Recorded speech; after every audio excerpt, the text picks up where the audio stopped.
Tá difícil? Deixa que eu te explico. Hoje, o Doutor Mastigadinho mostra para você o sistema nervoso.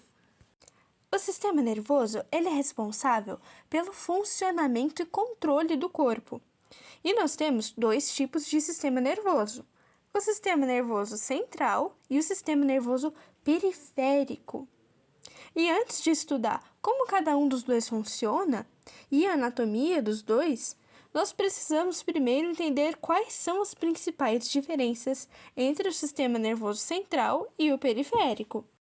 Bom, o sistema nervoso central, ele é protegido por ossos. Então, sempre que nós estivermos vendo a anatomia do sistema nervoso central, nós podemos notar que a sua localização é sempre protegida com ossos em seu entorno. Um exemplo que podemos pegar do sistema nervoso central sendo protegido por ossos é o cérebro, que justamente em volta dele está o crânio protegendo ele. O sistema nervoso central é formado pela medula espinhal e o encéfalo. O encéfalo é toda essa parte de cérebro, tronco encefálico, cerebelo, que nós iremos ver mais para frente neste vídeo. Já o sistema nervoso periférico, ele não é protegido por ossos. Isso acontece porque o sistema nervoso periférico, ele está espalhado em todo o corpo humano. Sendo assim, ele não tem todas as partes protegidas por ossos, já que em volta deles vai ter várias estruturas do nosso corpo, como os músculos, os órgãos. Então, a característica dele não é ser protegida por ossos. O sistema nervoso periférico é formado pelos receptores e nervos do corpo humano. E é justamente pelo sistema nervoso periférico ser formado por nervos e receptores que o sistema nervoso periférico é aquele que vai captar estímulos, como, por exemplo, o tato e o olfato. Quando o sistema nervoso periférico capta, então, a informação desse estímulo, ele vai levar essa informação até o sistema nervoso central, para que o sistema nervoso central traduza essa informação para nós. Por exemplo, se você encostou em alguma coisa, você recebeu a informação do estímulo do tato.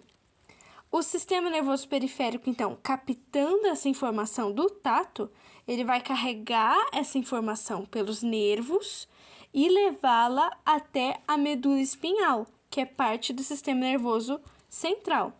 A medula espinhal vai levar isso para o nosso cérebro para que essa informação seja traduzida. Então, eu entenda que o tato aconteceu.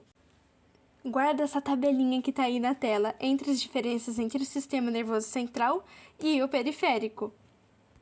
Agora que nós sabemos as principais diferenças entre o sistema nervoso central e periférico, nós podemos dar uma olhada no sistema nervoso central. Vamos começar então pelo encéfalo. O encéfalo, como parte do sistema nervoso central, é dividido em 3 estruturas: o cérebro, o tronco encefálico e o cerebelo. Começando então pelo cérebro, que toma a maior parte do encéfalo. O cérebro é dividido entre 2 partes: o diencéfalo e o telencéfalo. Cada um dos dois vai ter uma função diferente e estruturas também diferentes.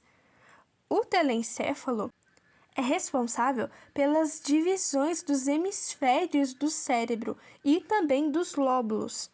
Como nós podemos ver aqui, o nosso cérebro é dividido entre o hemisfério direito e esquerdo. Por mais contraditório que seja, o lado direito do cérebro vai controlar o lado esquerdo do corpo humano, enquanto o lado esquerdo do nosso cérebro vai controlar o nosso lado direito do corpo. Dentro desses hemisférios, nós temos as divisões dos lóbulos do nosso cérebro. É importante essa divisão dos lóbulos porque são eles quem vão traduzir, então, os estímulos que nosso cérebro está recebendo, assim como também controlar as ações do nosso corpo. Lembrando que os hemisférios estão sendo divididos por 2 linhas, digamos assim. Uma é a fissura longitudinal e a outra é o sulco central. Guarda isso porque vai ser importante para mais para frente a gente entender como que funciona esse controle das ações do nosso corpo a partir do nosso cérebro. Vamos então agora ver como é a divisão desses lóbulos que nós temos no cérebro e qual é a função de cada um deles. O primeiro lóbulo é o lóbulo frontal, que, como o nome diz, ele está na parte onde nós temos o osso frontal. O lóbulo frontal, ele é protegido então pelo osso frontal e responsável pela fala, a memória de curto prazo, que significa então coisas que nós acabamos de ouvir. Sendo assim, caso o lóbulo frontal for lesionado, aquele indivíduo pode acabar tendo problemas na hora de falar, também problemas na hora de lembrar algo que acabou de acontecer, problemas em ter emoções, de sentir ou expressá-las, e também pode acabar acontecendo uma mudança muito bruta na personalidade daquela pessoa. Depois do lóbulo frontal, nós temos a divisão, então, do sulco central, e atrás desse sulco central, nós temos o lóbulo parietal. O lóbulo parietal, como o nome diz, é protegido pelo osso parietal do nosso crânio. E o lóbulo parietal é responsável pela percepção e compreensão de coisas, mais especificamente a percepção do movimento e profundidade das coisas e também na compreensão de fala. Sendo assim, enquanto o frontal é responsável por fazer a fala, o lóbulo parietal compreende a fala dos outros. Assim também, como aquela pessoa consegue ver um pote de Tupperware, saber se a comida cabe ou não, ela está tendo que usar o lóbulo parietal para ter uma percepção de profundidade daquele espaço. Problemas, então, que podem acontecer com o lóbulo parietal vão ocasionar no indivíduo uma dificuldade na hora de compreender a fala dos outros, uma dificuldade, então, de conseguir ter essa visão espacial e até compreender os movimentos que estão acontecendo ao redor. Depois do lóbulo parietal, nós temos o lóbulo occipital, que, como indica o nome, é protegido pelo osso occipital do crânio, que é essa parte de trás da nossa cabeça. O lóbulo occipital é responsável pela visão, ou seja, ele traduz os estímulos que nós estamos recebendo das imagens que o olho está captando. Então, a permissão e compreensão da nossa visão é traduzida pelo lóbulo occipital. Sendo assim, então, um problema no lóbulo occipital pode causar problemas na visão. Logo abaixo, entre o lóbulo parietal e o lóbulo occipital, nós temos o lóbulo temporal. O lóbulo temporal, como o nome diz, protegido pelo osso temporal, ele é responsável pela compreensão e tradução da audição, do olfato e da memória de longo prazo. Então, enquanto o frontal era responsável pela memória de curto prazo, que é algo que acabou de acontecer, o lóbulo temporal vai ser aquele que vai permitir com que nós lembremos anos depois da nossa infância e outros acontecimentos ou fases que aconteceram há bastante tempo atrás. Isso está ligado também com a audição e o olfato, justamente porque quando a gente sente um cheiro, por exemplo, o cheiro de bolo de vó, ativa a nossa memória, porque a gente associa esse cheiro com uma memória que a gente tem muito tempo atrás, ajudando a gente a reconhecer o cheiro. Da mesma forma, a audição. Às vezes eu coloco uma música que eu escutava quando eu era criancinha, e aí isso vai ter que ativar a memória de longo prazo.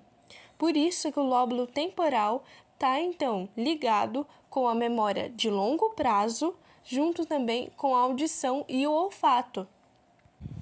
Sendo assim, problemas no lóbulo temporal vão ocasionar em problemas para a pessoa associar o olfato, a memória de longo prazo e a audição.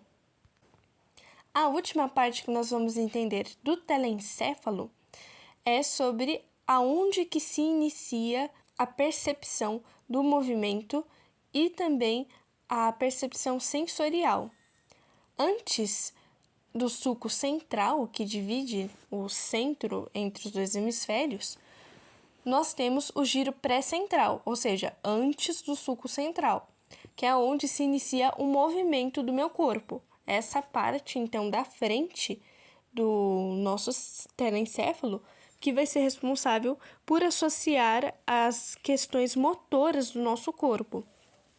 Depois do sulco central, teremos então uma região chamada giro pós-central, que é responsável pela associação de coisas sensoriais do nosso corpo. A gente consegue ver isso só vendo os lóbulos que estão depois do sulco central, que justamente eles têm bastantes funções sensoriais, como a compreensão da fala, que está no lóbulo parietal, a questão do olfato, que está no lóbulo temporal. Então, você sabendo isso, você já consegue meio que associar as informações. Recapitulando, então, giro pré-central é onde nós temos, então, o início do movimento. Enquanto no giro pós-central, nós temos a associação de questões sensoriais do nosso corpo. Aqui está uma imagem recapitulando tudo que nós vimos sobre a anatomia do telencéfalo. Dá uma pausa no vídeo, dá uma olhada nas informações e vê se você consegue recapitular tudo o que a gente viu sobre o telencéfalo. Legal ver como o nosso cérebro funciona, não é? E pensar que apesar desse conteúdo estar bem mastigadinho para você, ainda tem bastante coisa sobre o sistema nervoso. Então, já se inscreve no canal para não perder a próxima parte sobre o sistema nervoso. Deixa seu like para que esse vídeo seja compartilhado para cada vez mais pessoas. E se quiser, compartilhe com algum dos seus colegas para eles também conseguirem entender um pouco sobre o sistema nervoso. Você assistiu ao Odonto Mastigadinho e eu te vejo na próxima!